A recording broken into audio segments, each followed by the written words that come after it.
Welcome to episode number 4 of the Body to Lead podcast. Today's question, can you spot reduced fat, especially on the belly and thighs?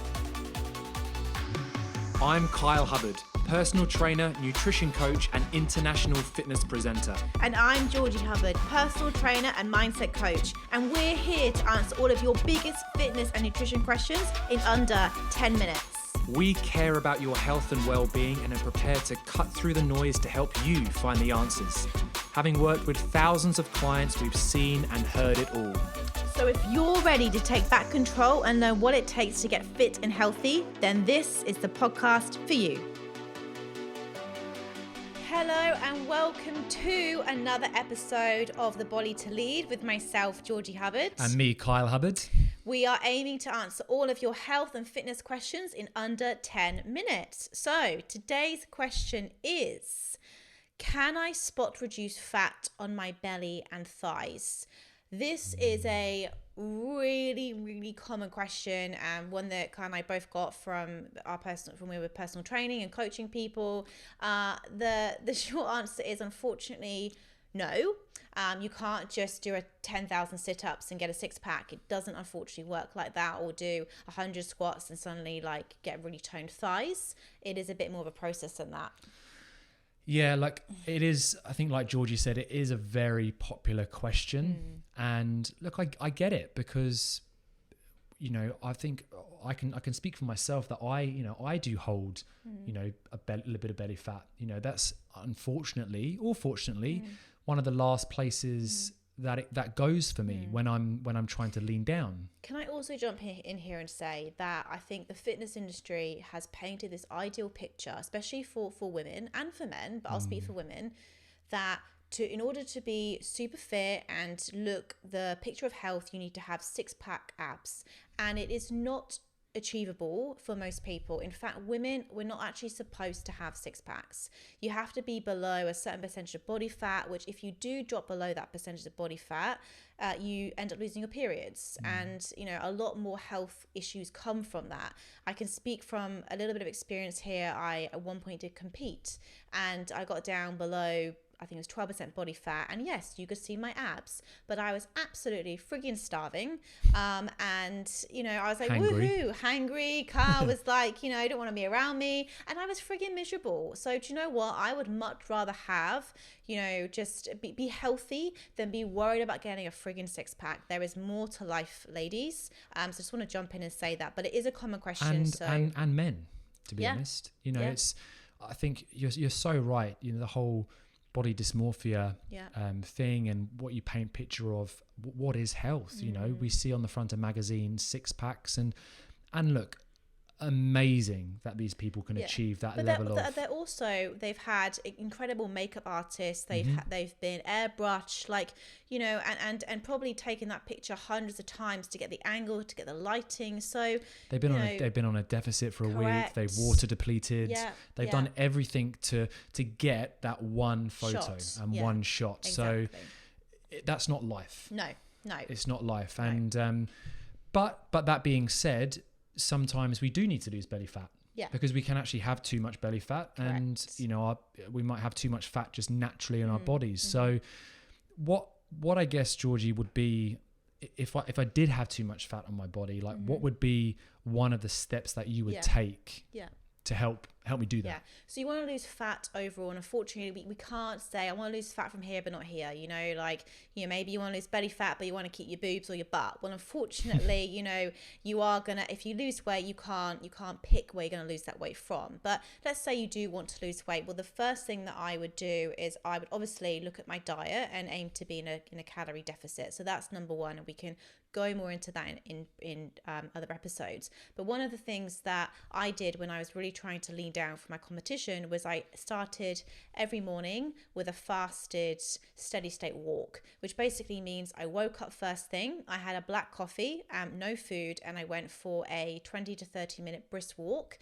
But because basically with no food or energy in our bodies, we are tapping into fat cells. So fasted exercise, steady state, is a really good way just to tap into some stored fat. And you compare that with taking a supplement like L-carnitine, because that basically converts fat into fuel. So L-carnitine black coffee, steady stated walk, is a really good little hack there if you are looking to lose some fat and start some exercise. And why I guess would you be in steady state and not kind of too intense? Because obviously if you raise your heart rate up, then when you raise your heart rate up, your body goes searching for carbohydrates, energy. So what you want to be making sure is you're still burning the fats, because you don't have any sort of carbohydrates. And if you do then go into a fasted workout and get your heart rate up really high, you're actually going to be breaking down muscle, which then you don't want to be doing, because the more muscle you have, actually the more fat you end up burning. Yeah, no, absolutely. So yeah, just kind of building on that steady state, it is getting your heart rate up, but it's not getting your heart rate too high. Yeah, so like 100 to 120 beats per minute is probably no more than that. Yeah, it's a brisk walk. Yeah, basically, yeah. It's a brisk walk, and so that's a really great way just to burn, tap into our fat stores, and our body will burn what is readily available in our bloodstream. So when we consume carbohydrates, obviously it's broken down very, very quickly into glucose, which our body then uses for energy. All right. And that's the first port of call that our bodies will use and call upon to burn calories. So if we've eaten any kind of carbohydrate food, let's say a banana or some fruit, well, our bodies are going to want to burn those carbohydrates first and foremost, and not our fat. Now, that's really good if we're going into high intensity exercise where we're wanting to perform in order to really get the results from the workout itself.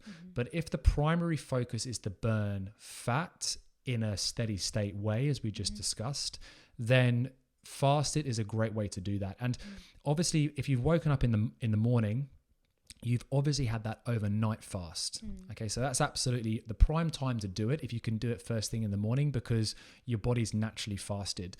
Another time you can do it is any time before a big meal. So maybe if you've had your breakfast in the morning, and then you can work out before lunch. Again, if you've had about 3 hours or so, the carbohydrates are probably out of your system, and now your body is slowly turning the cogs into burning then the other fuel sources, and it's going to be looking then for your fat, because it's your body wants to burn. Your body does want to burn that because it's got more bang for its buck. All right, it gets more, so it takes a little bit longer, and your body can burn for longer and obviously produce more energy from it. So before lunch, maybe even kind of before dinner as well, but giving that 3 hour kind of period where you are in that kind of back into that fasted state is absolutely awesome. But to kind of tie the question, unfortunately you can't spot reduce where it does come from. Fat cells are in our body and we'll always have the fat cells. They don't go, they just reduce in size. Okay, so the fat cells that we have in our body right now, we will continue having. All right, they don't go away, they just reduce in size as your body gets leaner. Absolutely. Yeah. Exactly. So yeah, look, I guess you can't spot reduce, but what you can do is you can strengthen your core through sit-ups, through planks. You can strengthen your thighs by doing squats, and I'd also just throw in there as well weight training, especially for women. Like I said, the more muscle we have, the more our metabolism revs up, and actually the more that we can eat. And I know a lot of women say to me, I don't want to weight train, I don't want to get big and muscular. Well, I've been weight training for about 8 years, and I honestly, if it was that easy to gain muscle, I would be like Arnie right now, but I'm unfortunately, I don't want to look like him, but I'm fortunately you don't look like Arnie. Nowhere near Arnie. So weight training, steady state training, HIIT training, it's basically move your body as much as you can, is the best way to lose fat. And eventually, if you're consistent, if you're in a deficit, you will lose fat around your belly and your thighs, but you've got to be patient. There's no quick fixes, unfortunately. And don't get hung up with this vision of this perfect body, because the perfect body doesn't exist. I think ultimately what you should be aiming for is to be comfortable in your own skin, to love yourself, to know that you're enough, and not compare yourself to other people in the fitness industry who, are probably airbrushed and taking all types of supplements to look that way. So love yourself. You are enough. Be consistent with your training, with your nutrition. And like I said, we're here to support you. We're here to help you. And hopefully that answers your question today. All right, have a wonderful day, and we will see you and speak to you on the next episode. See you soon. Thank you for listening to today's episode. If you have any burning questions that you want answered, be sure to reach out to us on social media. I'm Kyle Edward Hubbard on Facebook and Instagram. And I'm Georgie L. Hubbard on Facebook and Instagram. If you've enjoyed today's episode, we would love it if you left us a review. And we look forward to speaking with you again soon. Have an amazing day.